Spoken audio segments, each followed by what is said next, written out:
আপনার যে কোনো একটা সিক্রেট যেটা অনেকেই জানে না সেটা আমাদের কাছে জানান। আমার যে কোনো একটা সিক্রেট, হ্যাঁ। না এটা অনেকেই জানে না, যেহেতু না জানা থাকুক, আমি সিক্রেট জানাতে চাই না। আচ্ছা, অনেকে যেহেতু জানেন আপনি বলবেন হ্যাঁ, না, তার মানে কি অনেক সিক্রেট আছে এমন? লাইফের তো প্রায় পুরোটাই আমার কাছে সিক্রেট মনে হচ্ছে আমার আপনি কাছে আসলে মনে হয়। বলতে সবার চাচ্ছেন না তা না। লাইফই মনে হয় যে খুবই সিক্রেট। কিছু বিষয় থাকে যেটা কখনোই কাউকে জানানো যায় না। আচ্ছা হ্যাঁ, একটা মানুষের সাথে সারা জীবন থেকেও তার আচ্ছা, অনেক লাইট কিছুই কোন জানা হয় সিক্রেট না। যেটা আসলে জানলে ক্ষতি হবে না? আমি একটু পাগল টাইপের। Very very very tactful. Anyway, so কাজ করার ক্ষেত্রে কখনো এমন মনে হয়েছে কিনা যে এই কাজটা আমি আর করবো না, এখান থেকে আমি চলে আসবো? থাকে না অনেক বিরক্তি কাজ করে।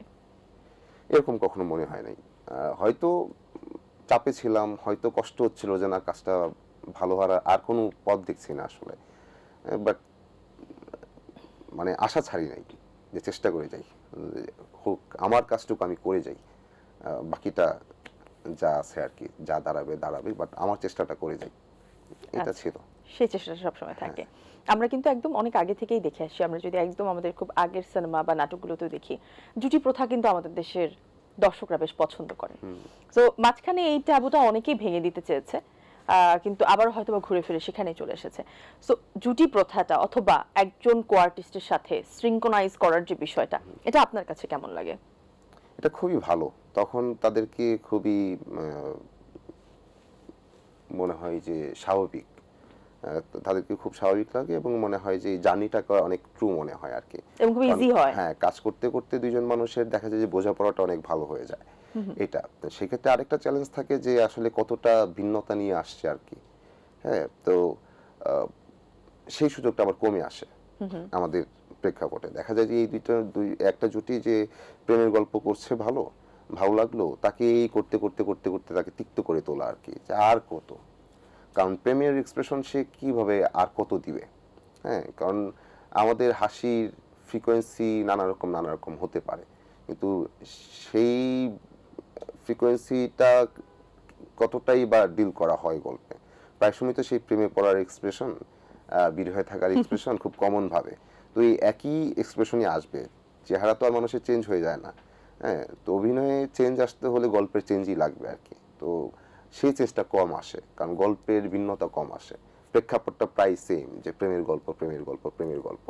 আপনি দেখবেন যে এটা আমাদের খুব কমই আছে যে একই জুটির কাজ কিন্তু নানা মাত্রিক, নানা রকমের, নানা ইসের, সেটা হয় না। আর সেটা হতে গেলে দেখা যায় যে আপনার তখন আসলে জুটিটার প্রয়োজন পড়ে না, তখন ট্রু অ্যাক্টর দরকার, যথাযথ অ্যাক্টর দরকার। তো সেই ক্ষেত্রে আসলে জুটির প্রয়োজন থাকে না, কারণ তখন গল্পের আসলে স্ট্রেংথ অনেক ভালো। হ্যাঁ, তখন ডিরেক্টর যাকে মনে করবেন যে না সে হলে আমার এটার গল্পের জন্য ভালো হয়, সে তাকেই নিবে এবং সেভাবেই আগাবে। হ্যাঁ, সো বিষয় আসলে এরকমই আমার ভাবনা থেকে। আচ্ছা, তো এটা যেমন একটা কমফোর্টের জায়গা, আবার এটা খুবই প্রোটোটাইপ যেন একটা না হয়ে সময় যায়, পর এটা হতাশার জায়গাও হতে পারে যে একই রকম হয়ে বৈচিত্র্যতা যাচ্ছে। কম আসলো। আচ্ছা, তো আপনি সোফার যাদের সাথে কাজ করেছেন তার মধ্যে আপনার ফেভারিট কো অ্যাক্টর বা অ্যাক্ট্রেসই জানতে চাই, অ্যাক্ট্রেস কে বা কারা? দু তিনজনের নাম বলতে পারেন আপনি। আহ, থাকে না, আপনি যেটা বললেন কমফোর্ট জোনের একটা জায়গা থাকে, হ্যাঁ, আন্ডারস্ট্যান্ডিং এর একটা বিষয় থাকে। আমি যাদের সাথে কাজ করে আসছি তাদের মধ্যে আমার খুব ভালো লাগার বা খুব আসলে অভিনয় করে আমার ভালো লাগা যদি বলি, বিশেষভাবে সবার সাথেই মোটামুটি, তার মধ্যে বিশেষভাবে আমি যদি বলি সাফা কবির, আহ, তানজিন তিশা, সাদিয়া ইমান। এই তিনজনের সাথে কাজ হ্যাঁ, করে এই বেশি ভালো তিনজনের লাগে। সাথে, এবং আরেকজনের নাম বলতে চাই বিশেষভাবে, নাজি হক অর্ষা। আচ্ছা, তো এমন কোন আর্টিস্ট বা এমন তিনজন আর্টিস্ট অ্যাক্ট্রেস যাদের সাথে আপনার কাজ করার ইচ্ছে রয়েছে সামনে? মোটামুটি সবার সাথেই কাজ, হয়ে গেছে? হ্যাঁ হয়ে গেছে আসলে। আহ, আসলেই হয়ে গেছে, সবার সাথেই আমার কাজ হয়েছে এবং আমি খুব লাকি, আমি খুব থ্যাঙ্কফুল তাদের প্রতি যে সবাই আমাকে সেই বিবেচনাটা করেছেন যে আমি ওকে। হ্যাঁ, আচ্ছা, তো এই সময় সমসাময়িক আপনারা যারা একসঙ্গে কাজ করছেন, তাদের মধ্যে কার অভিনয় বেশি ভালো লাগে? যাদের কথা বললাম তাদের অভিনয় নিশ্চয়ই আমার অনেক ভালো লাগে। অ্যাক্টর ছেলে?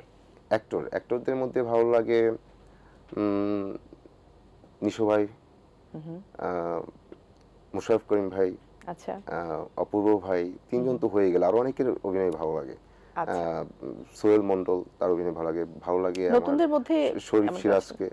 আবার নতুনদের মধ্যে যারা কাজ করছে তার মধ্যে পান্থ দস্তগীর, যারা একদমই নতুন কাজ করছে, পান্থ দস্তগীর, পার্থ শেখ, ওরা দুইজন খুব ভালো করবে আমি মনে করি এবং ওরা ভালো, মানে তাদের কাজ দেখতে আপনার ভালো লাগে? ভালো লাগে। আচ্ছা, সামনে কখনো আমরা দেখেছি অনেক অভিনেতারা এই অভিনয় করে একটা সময় গিয়ে তারা পরিচালক অথবা প্রযোজক হয়ে যান, আপনার তেমন কোনো ইচ্ছা আছে কিনা? যেহেতু আমার- লেখালেখির একটা বিষয় আপনার মধ্যে ছিল। আমার ভালো আসলে লাগে। পরিচালক হওয়ার এক ধরনের প্রবণতা আছে আর কি, বা একটা সময় পর আসলে আমার চিন্তা আছে। আমার এমনিতে দুইটা গল্প মাথায় সবসময় ঘুরে আর কি, যে দুইটা গল্প আমি বানাতে চাই একটা সময়। দুটো কিন্তু গল্পই? এই গল্পগুলো আমার ওই ক্যাম্পাসে থাকাকালীন সময় থেকে মাথায় ঘুরে, বাট এগুলো আমি বানাবো আজকে বললাম, এই পর্যন্ত বলা হয় নাই কারণ এই প্রশ্ন আসে নাই। তো সেটা যদি বেঁচে থাকি একটা ভালো বয়স পর বানাবো আর কি। আচ্ছা, সেখানে কি নায়ক আপনি থাকবেন নাকি? না, আমি থাকবো না, আপনি জাস্ট শুধু আমি এটা পরিচালনা নির্মাণের করবেন? দিকটাই দেখবো আর কি। আমরা আশায় থাকলাম, আমরা দেখবো ক্যাম্পাস যদি থেকে বেঁচে যেহেতু থাকি। আপনারা অবশ্যই, এবং এবং সামর্থ্য হয়, সুযোগ হয়। অবশ্যই অনেক শুভকামনা আপনার জন্য, আমরা চাই আসুক।